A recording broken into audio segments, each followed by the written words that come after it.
విశ్వావసునామ సంవత్సర రాశి ఫలితాల ప్రత్యేక కార్యక్రమానికి స్వాగతం. మనకు ఉగాది నాడే కొత్త సంవత్సరం ప్రారంభమవుతుంది. విశ్వావసునామ సంవత్సర రాశి ఫలాలు, అలాగే ఈ కొత్త సంవత్సరంలో ఉద్యోగ, వ్యాపార, ఉపాధి, విద్య, వైద్యం ఇలాంటి అనేక అంశాలను మనం తెలుసుకుందాం. మనతో పాటు స్టూడియోలో ఉన్నారు ప్రముఖ జ్యోతిష్ శాస్త్ర పండితులు ప్రొఫెసర్ డాక్టర్ సాగి కమలాకర్ శర్మ గారు. మరి వారిని అడిగి అనేక విషయాలు తెలుసుకుందాం. గురువుగారు నమస్కారం అండి. నమస్కారం. గురువుగారు, ఉగాది నుంచే కొత్త సంవత్సరం ప్రారంభమవుతుంది. విశ్వావసునామం ఏంటి, దీని అర్థం ఎలా ఉండబోతోంది? విశ్వావసునామము ఇది ఒక గంధర్వుని నామం. దీనికి 2-3 రకాల అర్థాలు ఉన్నాయి. విశ్వాన్ని వసుమయం చేసేటటువంటిది, విశ్వానికి వసువునిచ్చేటటువంటిది. వసువు అంటే బంగారం. ఈ వసువు అంటే బంగారం కాబట్టి సంపదలు అనే అర్థం లోపల తీసుకుంటే విశ్వానికి అనేక రకాల సంపదలు అందించేటటువంటిది కాబట్టి ఇది విశ్వావసునామ సంవత్సరం అని చెప్పేసి. గంధర్వ జాతికి సంబంధించినటువంటి వాడి యొక్క పేరు కాబట్టి ఇక్కడంతా గాంధర్వమయమైనటువంటి అన్ని ఆనందాలకు నిలవైనటువంటి సంవత్సరంగా భావన చేయటం. గురువు గారు, షడ్గ్రహ కూటమి ఎప్పుడు ప్రారంభమవుతుంది? దాని ఫలితం ఎలా ఉండబోతోంది? 6 గ్రహాలు ఒకే చోట ఉండేటటువంటిది గతంలో చాలాసార్లు కూడా వచ్చిందమ్మా. ఈసారి కూడా వస్తుంది. ఈసారి ఉగాది నాడే మొదలవుతుంది. 5 గ్రహాలు ఒక ఛాయాగ్రహంతో కూడుకున్నటువంటివి. ఎప్పుడు షడ్గ్రహాలు ఉన్నప్పటికీ కూడా తప్పనిసరిగా అది అమావాస్య ఉండాలి అనేటటువంటి సూత్రం కూడా ఉంది. సాధ్యమైనంత వరకు ఎక్కువగా ఉంటుంటాయి. అది రవి, చంద్రుడు, బుధ, శుక్రుడు, శని మరియు రాహు ఒకేటువంటి ప్రదేశంలో, అది మీనరాశి లోపల కనపడుతుంది. ఈ 30వ తారీఖు నుంచే మనకు ఉగాది నుంచే కనిపించేటటువంటి విశేషం ఇది. మా భక్తి టీవీ ప్రేక్షకులు ఎంతగానో ఎదురు చూస్తున్నారు. ఈ విశ్వావసునామ సంవత్సర రాశి ఫలితాలు ఏ విధంగా ఉండబోతున్నాయో గురువుగారు, రాశి ఫలితాల గురించి. రాశి ఫలితాలు అనేటటువంటిది కొంత భాగం మాత్రమే అనే విషయం తప్పనిసరిగా ఈ ప్రేక్షకులందరూ కూడా గుర్తుపెట్టుకుంటూ ఉండాలి. ఎందుకంటే ఇది చూసేసి ఇదే జీవితం అనుకునేటటువంటి విధానం ఉంటుంది. తమ జన్మజాతకాదుల లోపల ఉండేటటువంటి ఒక దశలు కనుక చాలా బలంగా కనుక ఉండేటట్టయితే దీంట్లో ఉండే లోపాలు అధిగమించే అవకాశం ఉంటుంది. జన్మజాతకాలు ఒకవేళ లోపం ఉంటే దీంట్లో గుణం ఉంటే గుణం కూడా వాళ్ళకి ఆపాదింపబడే అవకాశం ఉంటుంది. కాబట్టి సమన్వయ ధోరణిలో చూసుకోవాలి తప్ప ఇంతవరకే ఇది శాశ్వతం అని చెప్పి చూసుకోకూడదు. ఇక విశ్వావసునామ సంవత్సరం లోపల మనకు శనిగ్రహం ఈరోజే మార్పులకు శ్రీకారం చుట్టింది కాబట్టి ఈ సంవత్సరం అంతా కూడా మనకు మీనరాశిలో కనపడుతూ ఉంటుంది. రాహుకేతువులు అనేటటువంటి ఇద్దరు కూడా మే 18వ తారీఖు తర్వాత ఒకరు కుంభరాశిలోకి ఒకరు సింహరాశిలోకి మారుతున్నారు. కాబట్టి ఆ కొంచెం మార్పుల లోపల ఈ సంవత్సరాంతం కూడా వాళ్ళిద్దరు ఆ రాశుల్లోనే కనపడుతూ ఉంటారు. ఇక గురుగ్రహమే కొంత అతిచారము, కొంత వక్రము, ఇవన్నీ కూడా ఎక్కువగా ఉన్నాయి ఈసారి. ఎప్పుడైనా గురువుకు అంత తొందర పనికిరావు. కానీ ఈ సంవత్సరం పాటు భూమి నుంచి చూసేటట్టయితే గురువు యొక్క సంచారం కొంచెం వేగంగా కనపడుతూ ఉంటుంది. మే 14 వరకు వృషభ రాశిలో ఉండేటటువంటి గురువు అక్టోబర్ 18 వరకు కనిపించేటటువంటిదంతా కూడా మిథున రాశిలో ఉంటాడు.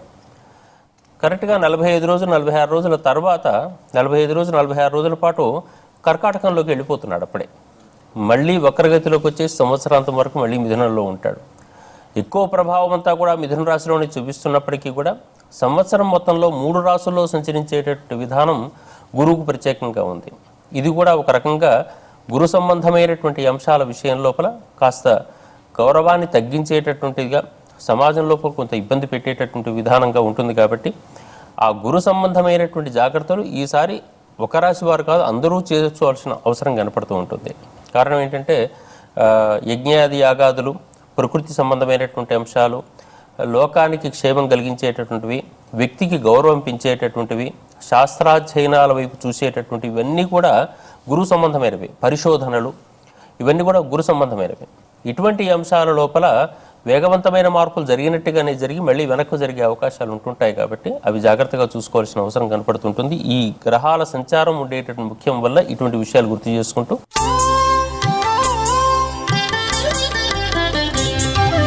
ఈ సంవత్సరం మేషరాశి వారికి అశ్విని, భరణి, కృతిక 1వ పాదంతో కూడుకున్నటువంటి మేషరాశి వారు కాబట్టి వీరికి ఆదాయం 2, వ్యయం 14, రాజపూజ్యం 5, అవమానం 7.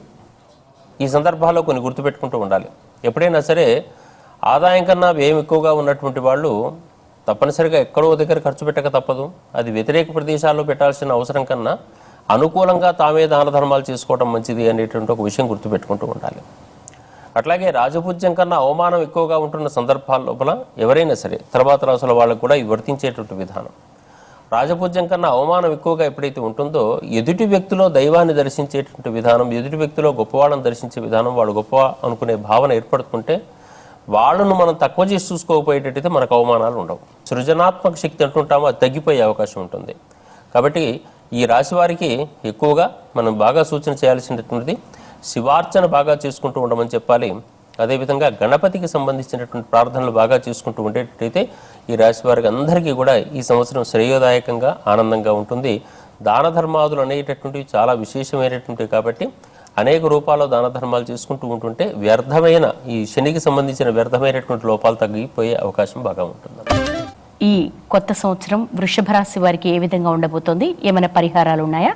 కృత్తిక 2, 3, 4 పాదాలు, రోహిణి, మృగశిర 1, 2 పాదాలతో కూడుకున్నటువంటి వృషభ రాశి వారికి ఈ సంవత్సరము ఆదాయం 11, వ్యయం 5. చాలా ఆనందంగా ఉంటుంది. చేతి నిండా ధనం ఉండే అవకాశం ఉంటుంది. రాజపూజ్యం 1, అవమానం 3. కొంచెం అవమానం తగ్గించుకునే ప్రయత్నం జరుగుతూ ఉండాలి, జాగ్రత్తగా చూసుకోవాలి. అదేవిధంగా ఈ సంవత్సరం అంతా కూడా శని సంచారం పెరిగి లాభస్థానంలో కనపడుతూ ఉండటం వల్ల అనేక రూపాల్లో వీళ్ళకి లాభాలు ఉంటాయి. నిన్నటిదాకా వేరు రకాల సమస్యలు ఉండే అవకాశం ఉన్నప్పుడు కూడా ప్రస్తుతం వారికి లాభం లోపల వచ్చేటువంటి శని, దీనివల్ల ఒకటి సమస్య ఉంటుంది, ఒకటి లాభం ఉంటుంది. సమస్య ఏమిటంటే శని లాభస్థానానికి చేరి రాశిని చూస్తూ ఉంటాడు కాబట్టి కొంచెం బద్ధకం కూడా పెరిగే అవకాశం ఉంటుంది. అయినప్పటికీ కూడా శని సంబంధమైనటువంటి వ్యవహారంలో శారీరకంగా వచ్చేటటువంటి ఒక బలము వ్యవహారం అంతా కూడా చాలా బాగా ఉంటుంది. ఈ శని ప్రభావం అంతా కూడా వీరికి శ్రేయోదాయకంగా ఉంటుంది. అదేవిధంగా గురు ప్రభావం వల్ల ఈ సంవత్సరం మొత్తం కూడా వీరికి మే 14 వరకు ఉండేటువంటి సమయం లోపల కాస్త శారీరకమైనటువంటి ఒత్తిడి, శ్రమ ఏర్పడే అవకాశం ఉంటుంది. ఊరు దాటి తిరిగేటువంటి అవకాశం ఉంటుంది. దేశత్యాగం అంటారు దీన్ని. కాస్త పక్కకు తిరిగి వెళ్ళి రావటం అనేటువంటి పనులు ఉంటుంటాయి. వీళ్ళకందరికీ కూడా కావలసినటువంటిది శనిగ్రహం చాలా అనుకూలంగా ఉంది, గురువు కూడా పర్వాలేదు. కేవలం రాహుకేతులకు సంబంధించినటువంటి లోపాలు తగ్గడం కోసం దుర్గాదేవత ఆరాధన చేసుకోవడం, గణపతి ఆరాధన చేసుకుంటూ ఉండటం, వీరు ఈ సంవత్సరం అంతా కూడా చేసుకుంటూ ఉండటం చాలా శ్రేష్టంగా కనపడుతుంటుందమ్మా.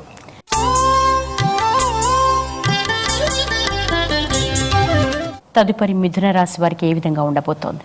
మృగశిర 3, 4 పాదాలు, ఆరుద్ర, పునర్వసు 1, 2, 3 పాదాలతో కూడుకున్నటువంటి మిథున రాశి వారికి ఈ సంవత్సరం ఆదాయం 14, ఖర్చు 2.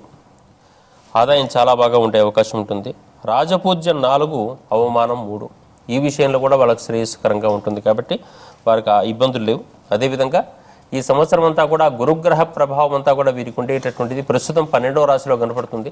ఆ తర్వాత 1వ రాశిలోకి వచ్చే అవకాశం ఉంటుంది. ఎక్కువ కాలం అంతా కూడా గురుగ్రహం అంతా కూడా మనకు మిథున రాశిలో కనిపించే అవకాశం ఉంటుంది. కాబట్టి ఈ శారీరకమైనటువంటి ఒత్తిడితో అనేక రకాల పనులు నిర్వహించే అవకాశం అక్టోబర్ నుంచి డిసెంబర్ 5 మధ్య లోపల ఉండేటువంటి కాలం లోపల మాత్రం కాస్త వాళ్ళకు చేతి నిండా ధనం వచ్చే అవకాశం, కొన్ని పనులు జరిగే అవకాశం ఉంటుంది. మిగతా సమయం అంతా కూడా ఎక్కువ శ్రమతో కూడుకున్నటువంటి అవకాశం కనపడుతూ ఉంటుంది.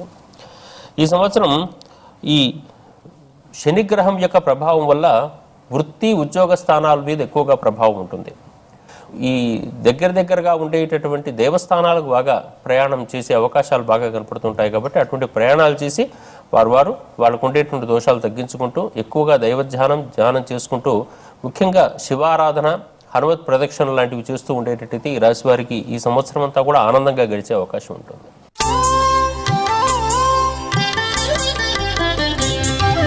కర్కాటక రాశి వారికి ఏ విధంగా ఉండబోతుంది? వారికి ఏమైనా పరిహారాలు ఉన్నాయా? పునర్వసు 4వ పాదం, పుష్యమి, ఆశ్లేష నక్షత్రాలతో కూడుకున్నటువంటి కర్కాటక రాశి వారికి ఈ సంవత్సరం ఆదాయం 8, వ్యయం 2. కాబట్టి వీరికి కూడా చేతి నిండా ధనం ఉండే అవకాశం ఉంటుంది. అదేవిధంగా రాజపూజ్యం 7, అవమానం 3. కాబట్టి రాజపూజ్యం కూడా చాలా బాగా జరిగే అవకాశం ఉంటుంది. కాబట్టి నలుగురిలో గొప్ప కీర్తివంతులయ్యే అవకాశం ఉంటుంది.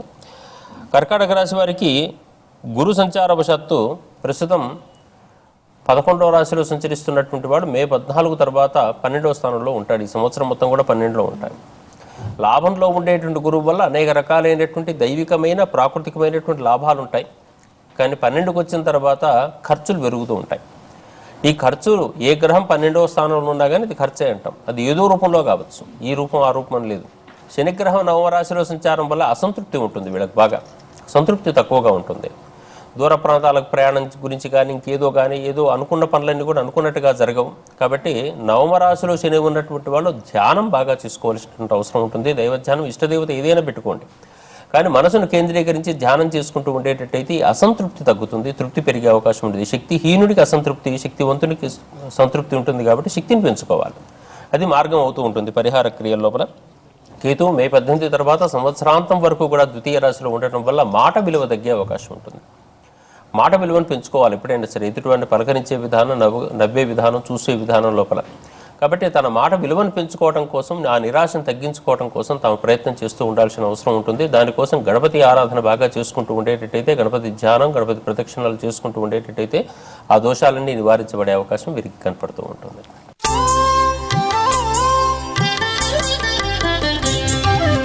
గురువుగారు, సింహరాశి వారికి ఈ నూతన సంవత్సరం ఏ విధంగా ఉండబోతోంది? వారికి ఏమన్నా ప్రత్యేక సూచనలు ఉన్నాయా? మఖ, పుబ్బ, ఉత్తర 1వ పాదంతో కూడుకున్నటువంటి సింహరాశి వారికి ఈ సంవత్సరం ఆదాయ వ్యయాలు 11 సమానంగా కనపడుతున్నాయి. రాజపూజ్యం 3, అవమానం 6. కాబట్టి వీళ్ళు తప్పనిసరిగా ఎవరిని అవమానించకూడదు. ఏదైనా చిన్న ఇబ్బందులు వచ్చినప్పుడు కూడా తట్టుకోవాలి. ఆ తర్వాత ఎదుటి వ్యక్తిలో దైవధ్యానం చేసుకుంటూ ఉండటం, అందరిలో గొప్పవాడిని చూస్తూ ఉండటం అనేది అలవాటు చేసుకోవటం మంచిది.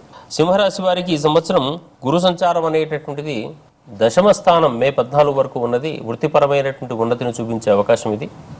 శ్రమ ఉన్నప్పటికీ కూడా పొజిషన్ ఇంప్రూవ్ అవుతుంది. కానీ మే 14 తర్వాత దాదాపుగా సంవత్సరాంతం వరకు కూడా మనకు లాభస్థానంలో ఉండేటువంటి గురువు కాబట్టి అనేక రకాల గౌరవాలు, ప్రయోజనాలు, సంతోషాలు, సౌఖ్యాలు అన్నీ ఏర్పడే అవకాశం ఉంటుంది. ముఖ్యంగా నలుగురు లోపల గొప్పతనం, అన్నిటికన్నా గొప్పతనం ఏమిటి అంటే, మనం వెళ్తుంటే ఇద్దరు మనకు నమస్కారం చేయగలిగిన విశేషమే గొప్పతనం అంట. అటువంటి గొప్పతనం, కీర్తి సంపాదించుకోవాల్సిన సమయం ఇది. దాదాపుగా శని, రాహు, కేతు ఈ 3 గ్రహాలకు సంబంధించినటువంటి లోపాలు ఈ సంవత్సరం సింహరాశి వారికి ఉన్నాయి. గురుగ్రహం మాత్రం చాలా చక్కగా పనిచేస్తుంటుంది. కాబట్టి ఆ గురు ప్రభావాన్ని స్వీకరించాలి. శని దోషాదులను, రాహు దోషాలను, కేతు దోషాలను అధిగమించడం కోసం దుర్గాదేవత ఆరాధన, గణపతి ఆరాధన, అదేవిధంగా శివారాధన బాగా చేసుకుంటూ ఉండటం, ప్రదక్షిణలు బాగా చేయటం, వాకింగ్ బాగా చేయటం ద్వారా వీళ్ళకు ఉండేటువంటి దోషాలన్నీ కూడా పరిహరింపజేసుకునే అవకాశం ఉంటుంది.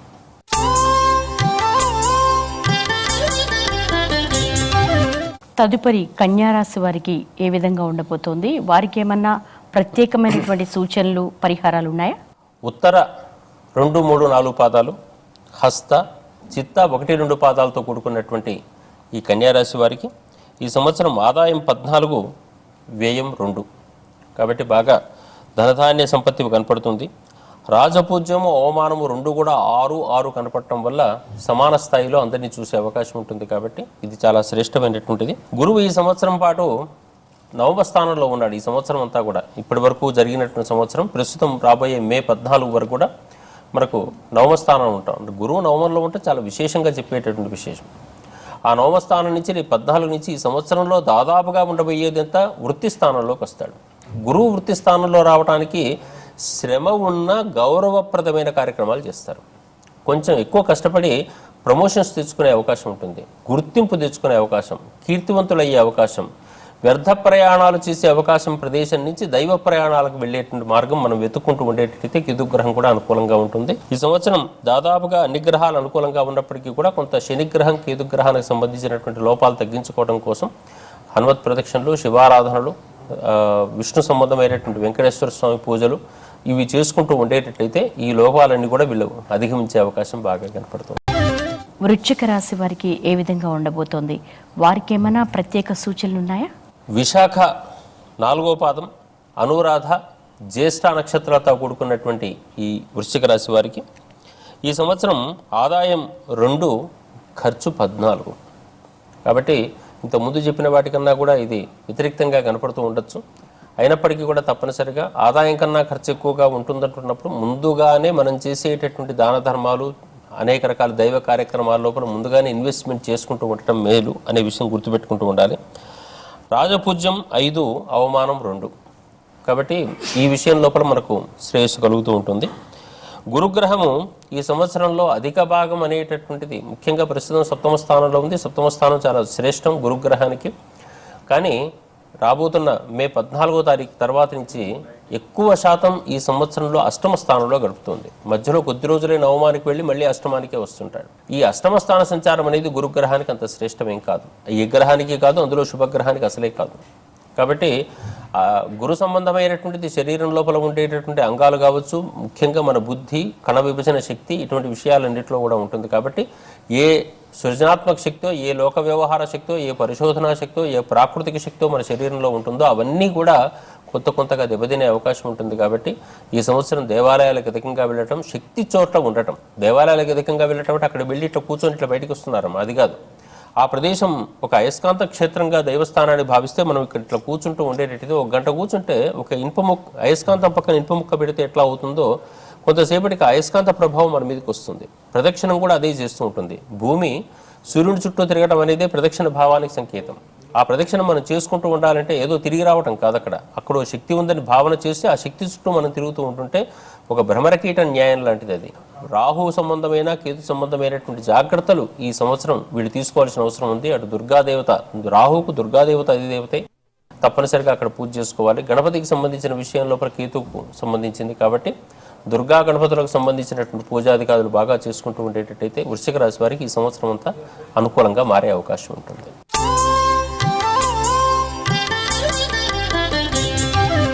గురువుగారు, తదుపరి ధనుస్సు రాశి, ఈ రాశి వారికి చేసుకోవాల్సినటువంటి ప్రత్యేక పరిహారాలు కానీ లేకపోతే ఏ విధంగా ఈ సంవత్సరం ఉండబోతోంది? మూల, పూర్వాషాఢ, ఉత్తరాషాఢ 1వ పాదంతో కూడుకున్నటువంటి ధనుస్సు రాశి వారికి ఈ సంవత్సరం ఆదాయం 5, ఖర్చు 5, వ్యయం కూడా 5, రాజపూజ్యం 1, అవమానం 5. కాబట్టి ఈ ఒక్క విషయం లోపల కొంత జాగ్రత్తలు తీసుకోవాలి. ఎదుటి వ్యక్తిలో జాగ్రత్తగా ఎప్పుడూ మనం అవమానించకుండా చూసుకునే ప్రయత్నంలో ఉండాలి. గురువు ప్రస్తుతం 6వ స్థాన సంచారంలో ఉన్నటువంటి వాడల్లా మే 14వ తారీఖు తర్వాత వీరికంతా కూడా 7వ స్థాన సంచారంలోకి వస్తున్నాడు. కాబట్టి ఈ సంవత్సరం అంతా కూడా యోగ్యమైనటువంటి సమయమే. ఈ ధనుస్సు రాశి వారికి ప్రత్యేకంగా మనం సూచన చేయవలసిందల్లా కూడా వెంటనే మనం చేసుకోవలసినటువంటి విధి విధానం అంతా కూడా ఈ శనికి సంబంధించినటువంటి దోషం తగ్గించుకునేటట్టయితే మిగిలిన గ్రహాలన్నీ కూడా బాగుంటాయి. కాబట్టి ఆ శనిగ్రహ సంచారంగా లోపాన్ని తగ్గించుకోవడం కోసం తప్పనిసరిగా శివారాధన, వెంకటేశ్వర స్వామి ఆరాధన, అదేవిధంగా హనుమత్ ప్రదక్షిణలు ఇటువంటివి చేసుకుంటూ ఉండటం ఈ సంవత్సరం అంతా కూడా వారికి శ్రేయస్సునిస్తూ ఉంటుంది.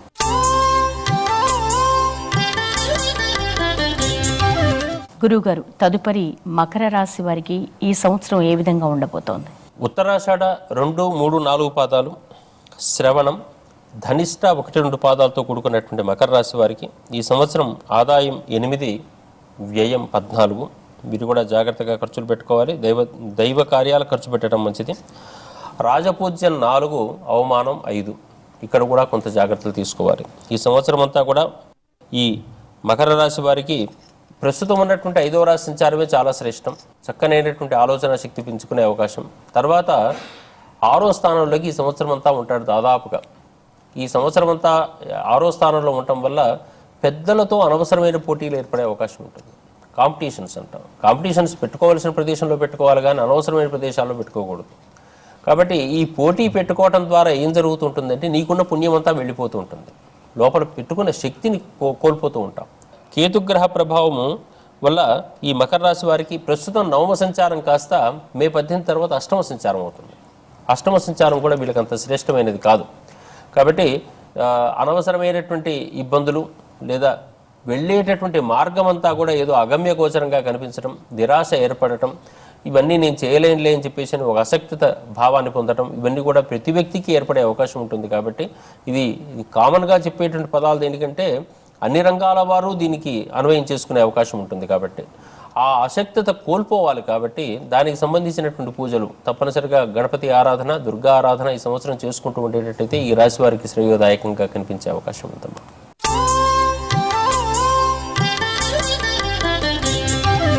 తదుపరి కుంభరాశి వారికి ఏ విధంగా ఉండబోతోంది? వారికి ఏమైనా ప్రత్యేకమైన సూచనలు ఉన్నాయా? పరిహారాలు ఏంటి? ధనిష్ట 3, 4 పాదాలు, శతభిషం, పూర్వాభాద్ర 1, 2, 3 పాదాలతో కూడుకున్నటువంటి ఈ కుంభరాశి వారికి ఈ సంవత్సరం 8 ఆదాయం అయితే 14 ఖర్చుగా కనపడుతూ ఉంటుంది. అదేవిధంగా రాజపూజ్యం 7, అవమానం 5గా ఉంటుంది. కాబట్టి ఈ అంశాన్ని దృష్టిలో పెట్టుకుంటూ ఆర్థికంగా కొంచెం ఇబ్బందులు పడే అవకాశం ఉంటుంది కాబట్టి ముందుగానే అనవసర వ్యయాలు కాకుండా జాగ్రత్తగా ఖర్చు పెట్టాలని చెప్పి ప్రత్యేకంగా సూచన చేస్తూ గురుగ్రహం అనేటటువంటిది ఈ సంవత్సరం చతుర్థ స్థానం నుంచి, చతుర్థం కూడా మంచిదే అయినప్పటికీ కూడా చతుర్థం కన్నా కూడా పంచమ స్థానం చాలా శ్రేష్టం. మే 14వ తారీఖు తర్వాత పంచమ స్థానానికి చేరుతూ ఉంటుంది కాబట్టి మంచి ఆలోచనలు, సంతాన సంబంధమైనటువంటి ఉన్నతి, చక్కనైనటువంటి గుర్తింపు, చక్కనైన సృజనాత్మక శక్తి, కవితాత్మక శక్తి ఇవన్నీ కూడా ఏర్పడే అవకాశం ఉంటుంది. పరిశోధనలు చాలా ముందుకు వెళ్ళే అవకాశం ఉంటుంది. రాహువైనా కేతువైనా కానీ లోపాలు అధికంగా కనపడుతున్నాయి కాబట్టి అటు శివారాధన, విష్ణు ఆరాధన, ఇటు దుర్గాదేవత ఆరాధన, గణపతి ఆరాధన ఇవన్నీ కూడా వాచిత్కంగా సమయానుకూలంగా సందర్భానుకూలంగా దైవంతో ఎక్కువసేపు గడిపేటట్టయితే ఈ లోపాలకు తగ్గిపోయి పరిపూర్ణంగా వీళ్ళకి శ్రేయస్సు కలిగే అవకాశం ఉంటుంది.